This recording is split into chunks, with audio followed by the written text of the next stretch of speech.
Welcome again sa ating paglalakbay tungo sa kaalaman at katotohanan dito sa Fitful Believer. Kung hindi fitful, hindi believer. Ito uli ang inyong nakaupong naglilingkod na walang kadala-dala. Idol Bert lang po. Ako'y excited na ma-interview itong pinakamatalinong taong nabubuhay sa mundo. At aywan ko kung sumang-ayon kayo na siya nga ang may karunungan na walang kapantay, maging sa mga nauna o sa mga susunod pa sa kanya. Ang pinakamatalino na walang katapat ang kaniyang katalinuhan na kahit ang mga henerasyon na sinundan niya ay hindi kayang tapatan. At ito pa, ang mas matindi, na kahit ang susunod na henerasyon ay wala pa rin makapantay sa kaniyang katalinuhan kahit sa pagkatapos ng kaniyang kamatayan. O sige na nga, ito intriguing ito ano. First King 3:12. So I'll make you wiser than anyone who has ever lived or ever will live. Siyempre, magdala ako ng interpreter ko, si Sister Los. Sister Los, bumati ka muna.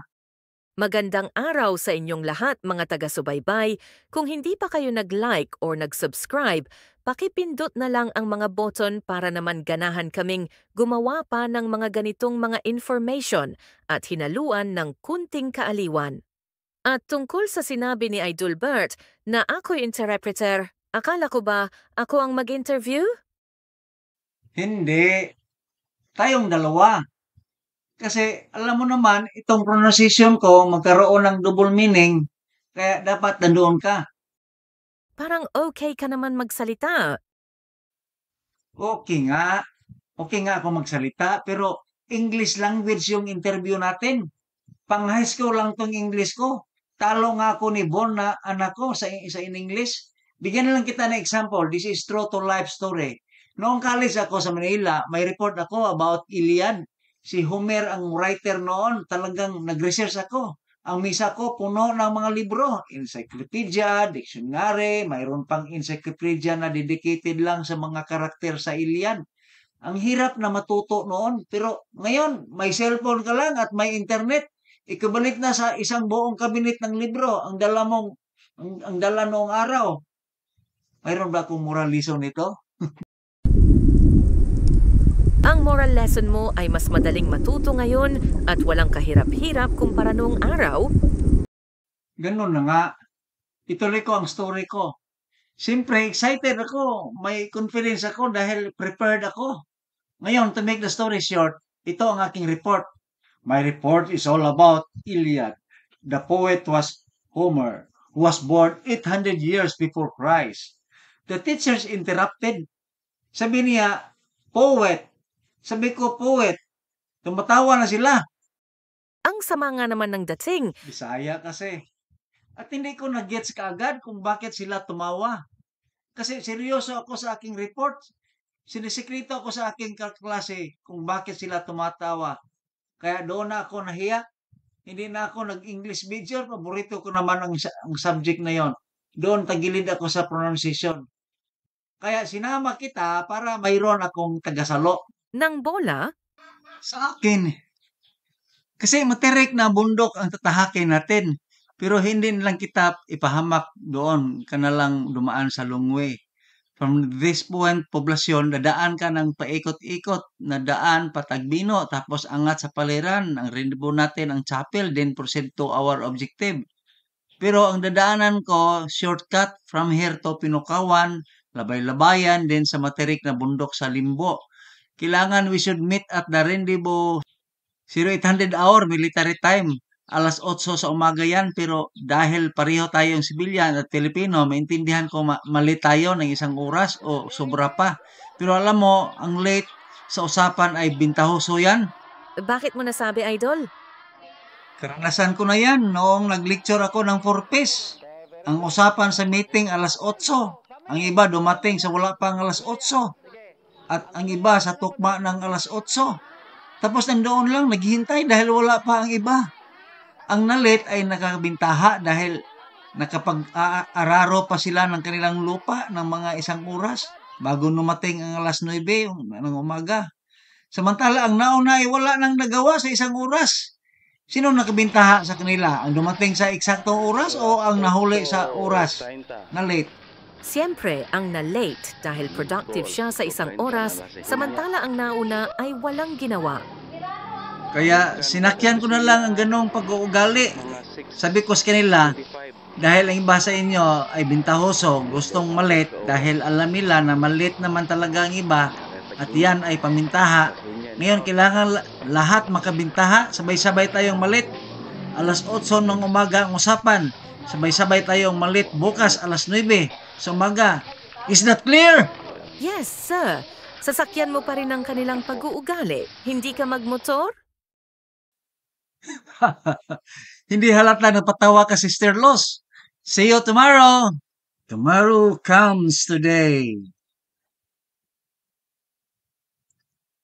Ang assumption ay ang istorya ay mag-umpisa sa paglalakbay patungo sa kaharian sa ating interviewon. Ready to go, may baon sa aking pack, laptop at projector at kunting damit dahil siguradong papawisan talaga. Traversing river of Pinukawan. Looking the other side of the mountain. Pero ito ang shortcut pero bihira lang ang dumadaan dito. Ang dadaanan ni Sister Los ay ito yon ipakita natin, ito yon. Ito na yon para paanan sa labay-labayan. Ito yung dalawang mag-asawa na yan ang nakasulubong ko ay nakakilala sa akin dahil ako daw ang nagseminar sa kanila sa Pirkana sa DSWD. Dumating na ako sa state sa plateau ng Limbo. This is crossing Limbo, Paliran, Guba. Ano yung mga gamit? Pahuwais ako. Sobra sa uska oras ang baklay gikag labay-labayan Limbo. Ang takna alas 8:40. Ha. Ito lusugon kog tungas ilan sa Limbo mga alas 7. Taas din eh, layo. Kapoy ko. Kabot ko alas 9, eksakto yun. Ada. Tagal ko makauban dito. Nga naulahe. At least dungan tag naulahe. Dugan tag ulahe. Dugay tag abot. Oh, sapa? Oh. Ikaw guys, bawa na? Oh, gika ko pinakawan. Oh, nako para makita sa kong itsura. Oh, mao na akong itsura. Po. At least nagsabay kaming na late. Hindi nakapaniwala na dumaan ako sa Pinukawan. Iwanan natin itong eksena na yan at nandoon na yon si Sister Los at madaanan natin ang templo ni Haring Solomon at magsama tayo ng isang tourist guide. Nakalimutan ko na ang pangalan nito. Tatawagin na lang natin si Ma'am Ibana. Kakilala ko ito dati sa library sa Balye. Ngayon parang iba na. Kaya yon ang pangalan niya, si Ibana. Ma'am Ibana. Ikaw muna ang tourist guide ko ha, Ma'am Ibana. Malayo pa ba dito ang templo at palasyo ni King Solomon? Malapit na lang. Nandyan lang sa may dalakit. Ha? Ulit-ulit. Ha? Hirap umakting. Kasi mga bro, papasok tayo sa sa ibang time dimension. Baka nauna na si Sister Los doon. Baka nandoon na siya sa chapel. Salamat, Ma'am Ibana. Ang Diyos ray magbayad sa iyong sipag at tiyaga sa paghatid mo sa akin. More blessing to you and to your family. Mayroon ka rin namang babayaran, Sir Uy. Huwag mo naman lahat ikarga sa Diyos ang iyong bayarin. Joke lang. Akala ko madala sa blessings. Ito na, salamat, Ma'am Ibana. Sa susunod, mag-eroplano kayo. Oo nga, no. Good idea. Walang bayad ang imagination. Idol Vert, bakit pa bulong-bulong yung tourist guide mo eh? Nandito ka na pala, Sister Los. Papasok na tayo sa pintuang yan. Oops, may gwardya. That is good. Grabe! All the time. Siyempre! Yun, suminyas na, ang gwardya. Papasok na tayo. Ano yung pinagsasabi ninyo? Mga challenge at password yan. Ang gwardya mag-challenge sa'yo, kung hindi mo alam ang sagot or password, hindi ka makapasok. Yun, may gate na naman sa unahan at may gwardya. Baka mag-challenge yun. Appointed son of God. Ano yun? Appointed son of God? Sino yun? Kibuloy! Hindi mo siguro pinanood ang speech ni former President Rodrigo Duterte, binanggit niya yon noong una. Pinapapasok na tayo. Wow, ang ganda ng kapiligiran. Colorful talaga. At ang mga bulaklak, humahalimuyak sa bango. Baka ako yung naamoy Ang mo. mga langgam dito ay parang ibon sa ganda. Anong klaseng ibon to? Ito yata yung sinasabing ibong Adarna. Ito na siguro ang templo, ano? Napuno ng mga larawan. Mayroon pang larawan sa mukha ng tao, sa mga anghel, sa mga palmira. Kung nandito lang si Bro Eli, may tanong sana kung mayroon ba sa Biblia itong mga larawan ito. Dito pala magsamba ang mga Hudiyo. Pasok muna tayo sa loob. May altar. Made of gold. Hindi basta-basta yaman talaga ni King Solomon. Kaya ang mga blessings niya at sa mga tao ay nakikita sa kanyang simbahan. Ang pumasok sa isipan ko kung sino kayang arkitekto o inenhero ang gumawa nito ay ang galing ng design, yung pagkaukit ng mga larawan ay ginawa talaga na parang guided by the Holy Spirit. Sinong gumawa nito at papaano ito ginawa, Idol Bert? Siyempre, alam mo naman sa panahon ngayon, parang wala nang imposible. Tinatalong ko lang si ChatGPT kung anong description sa templo ni King Solomon na base sa nakasulat sa Biblia. Nang binigay niya, ang tawag sa ganon ay prompt. At ang prompt na yon ay binigay ko kay Design AI na mag-design ng templo na ayon sa nakasulat sa text na tinatawag na prompt. Kaya yon, nagawa itong templo. Ganon lang kadali at kasimple. Hindi yan ang gusto kong ibig sabihin. Tayo na nga. Sa kanya na lang tayo magtanong. Moments later. Ikaw na ang mag-intro, Sister Los. Your Majesty, thank you for allowing us to make this interview with you. I humbly introduce ourselves. They call me Sister Luz, and for me it sounds beautiful, but for you, you can call me Luz as in loose, but yet I am still single. My assistant here is Adalvert, shortcut for Ludivert. Thank you for the introduction, Sister Luz. It is a pleasure to meet you both. Your name, Luz, indeed sounds beautiful and carries a lightness that is quite charming. And Idolvert, it is an honor to have you here as well. Please feel free to ask your questions. I am here to share my wisdom and experiences with you. Good day, Your Majesty. I heard of your wisdom as it spread out to the entire world. I have only 6 questions with you. 6 questions? Would it be good if we talk that in private? Sabi ko na nga ba, ikaw na lang, Sister Los. I told you. Well, Your Majesty, my assistant is maybe hungry. He did not pronounce it well. He meant he has 6. Not sex questions for you. I know those questions, just let me continue, Your Majesty. As Idolbert just started, we have heard of your wisdom as it spread out to the entire world. How do you get that extraordinary wisdom? Good day to you as well. It is true that the Lord has blessed me with great wisdom, which has become renowned throughout the lands. However, I do not take credit for this wisdom myself, for it is a gift from the Almighty. As it is written in the book of Proverbs, the fear of the Lord is the beginning of wisdom, and the knowledge of the Holy One is understanding. Proverbs 9:10. It is through my reverence and devotion to the one true God that I have been granted this extraordinary wisdom to lead and guide my people. I have sought the Lord's counsel diligently, and in doing so, he has imparted to me the knowledge and discernment needed to rule justly and make wise decisions. My wisdom is not my own, but a reflection of the infinite wisdom of the divine. Your Majesty, King Solomon, known as the wisest man who ever lived, your writings in Ecclesiastes speak profoundly about the human pursuit of fulfillment.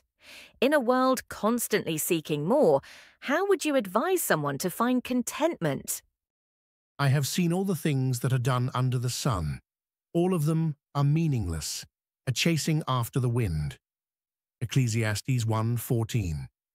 True contentment, dear young friends, comes not from the toils and achievements under the sun, but from understanding that everything has its time and place. It is in the simple, often overlooked moments that life offers its subtle treasures. In the hustle of life's demands, people often struggle with the concept of enough. How does one balance ambition with satisfaction? Better one handful with tranquility than two handfuls with toil and chasing after the wind. Ecclesiastes 4:6. Ambition must be tempered with wisdom.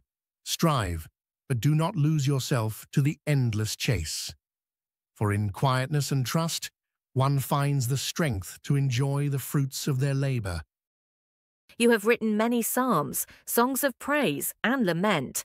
What role does gratitude play in leading a contented life? Enter into his gates with thanksgiving, and into his courts with praise. Be thankful unto him, and bless his name. Psalms 104.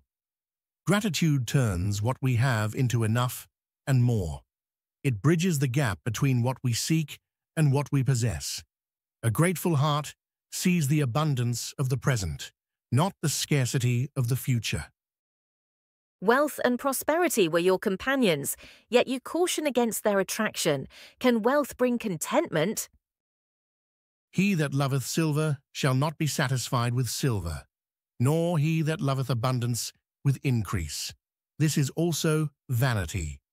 Ecclesiastes 5:10. Wealth is a tool, not a destination. It can build kingdoms and comfort the body, but it cannot satisfy the soul. Contentment lies not in possessions, but in purpose and love. In the Book of Kings, you ask God for wisdom above all else. How does wisdom contribute to a contented life? Happy is the man that findeth wisdom, and the man that getteth understanding. Proverbs 3:13. Wisdom is the wellspring of contentment. It teaches us to number our days, to embrace our limits, and to live in harmony with creation. It is the compass that guides us to peace. We enjoy interviewing with Your Majesty, but time is our constraint. Can we schedule another round of interview with you? You are welcome, Luce and Idolvert. Just send the message to my scribe. What would be our next topic of discussion next time? Your Majesty, I would like to discuss a couple of personal and intriguing topics with you. Firstly, how did it come to be that you have many wives and concubines, while I have only one? I understand that this is quite personal, so you may choose to answer it or not. Secondly, I'm curious about the proverb, spare the rod and spoil the child, which, although not your own writing, has similar sentiments to some of your sayings. How do you think this proverb applies to this new generation? That will be our next topic, and it depends on whether our audience would like to hear more. So, brothers and sisters, if you are interested, please subscribe to this channel, hit the like button, and don't forget to click the notification bell to stay updated. Thank you very much, Your Majesty. You're very welcome. I hope your audience will like it. And before you go, we will have a small banquet. We have prepared a specialty that will give you vigor and new strength. Sana inyong nagustuhan ang aming munting hotdog ay handog dito lang sa Fitful Believer. Kung hindi fitful, hindi believer. Ako'y uling mag-iwan ng isang kasabihan. Kung ang palabas naman namin ay iyong nagugustuhan, ang subscribe button, like at notification bell ay huwag kalimutan. Hanggang sa muli!